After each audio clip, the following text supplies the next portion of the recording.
Both Miga and Lizette are kind of in uncomfortable situations where it's going to come around to them. Yeah, we don't usually see this game. We don't usually see people buy in short in this game all that much because we have a 5-5-3 to 1,000 game too. Phil raises under the gun with sevens. Seen him do that with pockets twice now. And Nick's going to throw in a light 3-bet here at a 125 with ace-9 suited. You can see Lizette folds pocket fours, which I definitely think is the right play. You know, if she was a little bit deeper and she thought she had fold equity, she could actually 4-bet shove there, but you'd have to have probably a little bit of a deeper stack and have a reason to think that this guy's 3-betting light. And Phil is going to call. So we will see Nick in position again here. And flops the 9. A 9-3-3 board. And yeah, this could get Phil into a little bit of trouble here. I mean, you imagine he's probably going to call at least once. Certainly not the worst board for pocket sevens.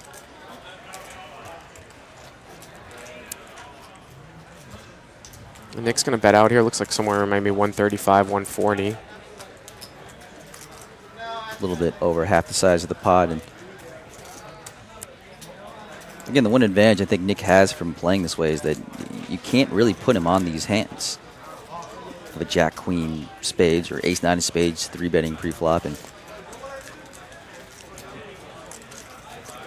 And if I'm Nick here, I'm kind of try to get a read as to the way that Phil calls, and start to think, okay, what does he have? And usually the most likely hand is a pocket pair between deuces through nines. He could also have an ace-high hand that he could take off with, like ace-king or ace-queen. Ace-queen, he's continuation betting with.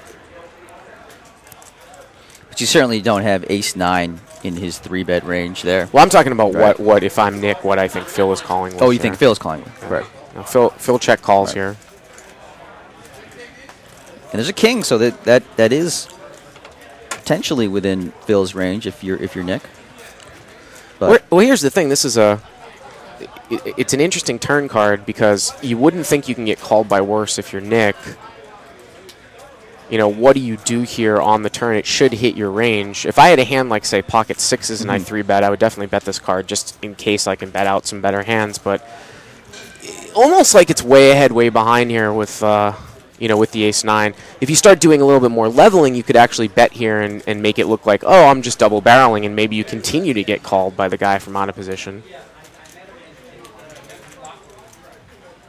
I agree. I think it's a tough spot with this turn card, but you do see Nick. He's going to fire another bullet, $300 here on the turn.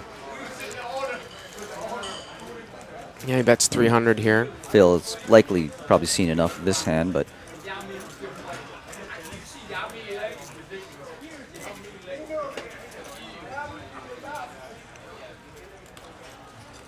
still thinking about it here.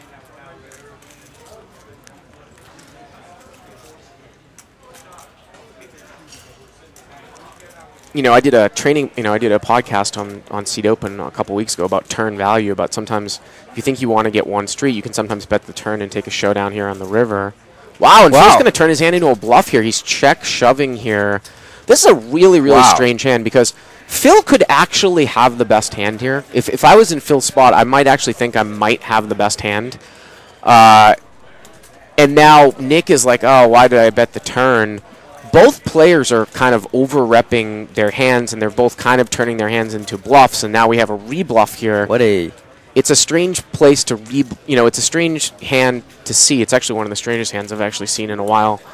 Not that either player really played it bad, but they've both kind of turned medium-strength hands into bluffs, and now Nick kind of got rebluffed here.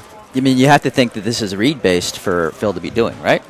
Well, I think it's just one of these spots where Phil says, well, this is a good double barrel card for this guy to make on the turn, and if he doesn't have a king, it's going to be very difficult for him to call. And then maybe that's what's playing in for Nick, and Nick is like, what is this guy doing? Is he turning a medium, is he turning a small pair into a bluff? It would be a sick call here. I mean, what range do you think Phil had Nick on, let's say, on the flop? Or because he's 3-bet pre-flop, right? 3-bet pre-flop, usually representing big slick, high pockets, maybe an ace-queen. Well, I mean, Nick is. I mean, we've seen Nick on the show before. He's So certainly capable. they're familiar with that he's capable of 3-betting like. Yeah, I mean, Okay. who knows? We would know. Wow, he's Oh, gonna my get goodness. called. Nick makes this call here. I'm usually wrong, but I'm really wrong in this hand. And what's it's